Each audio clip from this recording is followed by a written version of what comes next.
দক্ষিণ পূর্ব রেলওয়েতে ঝালোয়ার বের যদি হয় উত্তরের ডুয়ার্স, তবে আমাদের এই শিয়ালদা পথে এই স্টেশনটা হবে আমাদের ডুয়ার্স।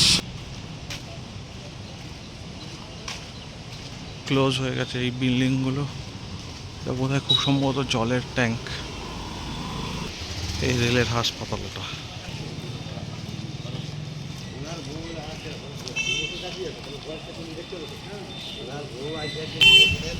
Workshop railway hospital. কবে পুরনো বিল্ডিং সব।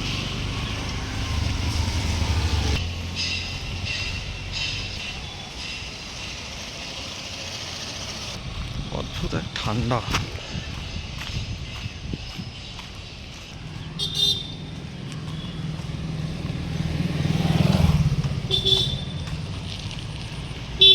এই সাইডে গাছ লাগানোর পরিকল্পনা চলছে এখন। রেলওয়ে কোয়ার্টার সব ছিল। অস্বাভাবিক নীরব জায়গাটা, সেটা ভালো লাগবেই। ফার্স্ট এভিনিউ, ফোরম্যান কলোনি রেলের। বাংলো টাংলো বোধহয় বাংলো বা এরকম কিছু একটা হবে, স্কুল প্রবাবলি।